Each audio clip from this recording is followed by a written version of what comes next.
Assalamualaikum warahmatullahi wabarakatuh. Apa kabar semuanya? Sekarang kita akan membahas tentang sistem organ, di mana sistem organ merupakan disiplin akademik fisiologi yang memandang tubuh sebagai kumpulan sistem yang saling berinteraksi. Tidak ada sistem tubuh bekerja sendiri, dan kesehatan orang tergantung pada kesehatan semua sistem tubuh yang berinteraksi. Jadi bila adalah salah satu yang sakit atau terganggu, maka kesehatan orang itu juga akan terganggu. Oke, kita lanjutkan lagi tentang otak atau sistem saraf. Sistem saraf terdiri dari sistem saraf pusat dan perifer. Saraf pusat merupakan otak dan sumsum tulang belakang.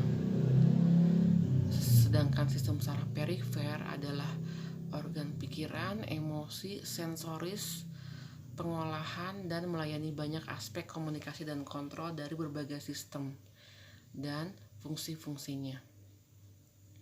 Khusus terdiri dari indera penglihatan, pendengar, rasa, dan bau.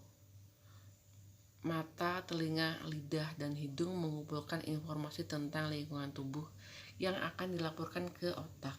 Jadi organ ini sangat penting, sangat berpengaruh pada seluruh tubuh kita. Jadi bila ada yang sakit atau ada yang luka di otak, akan berpengaruh pada organ-organ yang lain. Selanjutnya adalah sistem kerangka, atau ada yang disebut juga sistem gerak. Organnya terdiri dari tulang, ligamen, tendon, dan tulang rawan, serta otot-otot yang melekat. Selain peran struktural, mereka tulang-tulang yang lebih besar dan tulang berisi sumsum tulang, tempat produksi sel darah merah. Biasa kita sebut dengan sumsum tulang belakang. Semua tulang adalah tempat menyimpan utama untuk kalsium dan fosfat. Sehingga kalau ada masalah dengan tulang atau patah tulang, kita harus minum kalsium yang banyak, sehingga tulang kita lebih kuat atau lebih cepat sembuh pemulihannya apabila ada yang kena patah tulang, cedera, dan sebagainya. Oke, selanjutnya kita lihat di sini adalah sistem sirkulasi, atau dibilang juga sistem transportasi. Organ yang sangat berperan penting di sini adalah jantung dan pembuluh darah. Pembuluh darah terdiri dari pembuluh darah arteri, vena, dan kapiler. Jantung mendorong peredaran darah atau darah agar dapat menjalankan tugasnya.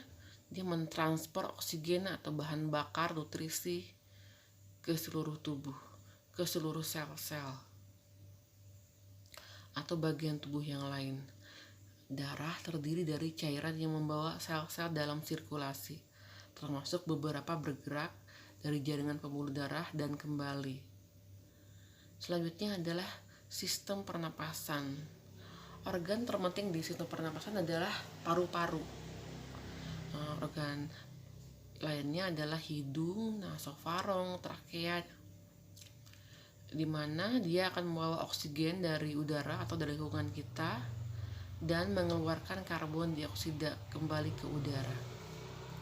Oke, selanjutnya adalah sistem atau saluran pencernaan. Organnya terdiri dari mulut, kerongkongan, perut, usus, rektum atau anus ya, hati, pankreas, kantong empedu, dan kelenjar ludah. Dia merubah makanan menjadi lebih kecil, gizi, dan tidak beracun untuk didistribusikan oleh sirkulasi kepada semua jaringan dan mengeluarkan sisanya bila tidak digunakan berupa feses, berupa urin gitu ya. Oke, selanjutnya adalah kulit. Kulit tidak kalah pentingnya bagi tubuh kita ya. Dia sebagai penutup tubuh atau melindungi tubuh kita ya dari lingkungan luar, termasuk ada rambutnya juga, ada kuku atau kelenjar keringat atau kelenjar-kelenjar yang lainnya. Kulit menyediakan penahanan, struktur, dan pelindungan organ-organ lain, tetapi juga sebagai indera utama antarmuka dengan dunia luar. Ya, sini bila disentuh atau kena panas, dingin, dia punya seperti rangsangan yang akan mengirimkan ke otak. Selanjutnya, ginjal. Ginjal merupakan organ yang sangat penting untuk sistem ekskresi atau saluran kemih, atau pengeluaran. Organ lainnya adalah ureter, kandung kemih, dan uretra. Menghilangkan air dari darah untuk menghasilkan urin yang membawa berbagai limbah, kelebihan ion-ion, dan air keluar dari tubuh. Selanjutnya adalah alat reproduksi. Sistem reproduksi terdiri dari gonad dan internal dan eksternal organ seks. Sistem produksi menghasilkan gamet dalam setiap jenis kelamin. Sebuah mekanisme untuk mengkombinasi mereka dan lingkungan perawatan untuk selama 9 bulan berkembangan keturunan. Di sini adalah tempat untuk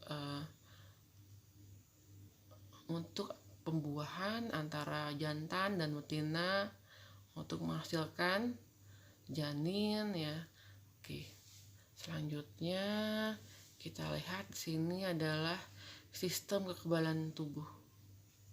Terdiri dari sel-sel darah putih, timus, kelenjar getah bening, dan saluran getah bening.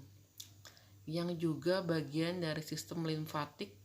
Sistem kekebalan memberikan mekanisme tubuh sendiri untuk membedakan sel dan jaringan dari sel-sel asing dan untuk menetralkan, menghancurkan dengan menggunakan protein khusus seperti antibodi, sitokin, reseptor, di antara banyak lainnya. Jadi kalau ada benda asing masuk, virus, bakteri, atau yang tidak dikenali oleh tubuh, dia akan mengeluarkan namanya sel darah putih atau sistem imunnya keluar untuk melindungi tubuh kita. Yang selanjutnya adalah sistem endokrin atau hormon. Di sini yang sangat bekerja di sini adalah hormon. Sistem atau kelenjar endokrin utama adalah hipofisis, tiroid, adrenal, pankreas, paratiroid, dan organ reproduksi. Organ-organ tersebut mengeluarkan suatu hormon yang dapat atau berpengaruh terhadap pergerakan atau mengubah zat tertentu menjadi energi. Ya, misalnya glukosa dirubah dari glukosa menjadi glikogen atau energi. Hormon endokrin berfungsi sebagai sinyal-sinyal dari satu sistem tubuh yang lain mengenai kondisi yang lebih besar, mengakibatkan berbagai fungsi. Jadi hormon sangat penting, misalnya hormon pertumbuhan atau hormon untuk fertilitas, kesuburan atau reproduksi, atau ada lagi hormon untuk gula darah yaitu insulin. Oke, selanjutnya kalian harus mengerjakan post-test dari materi-materi yang saya berikan. Oke, sampai sini saja. Assalamualaikum warahmatullahi wabarakatuh.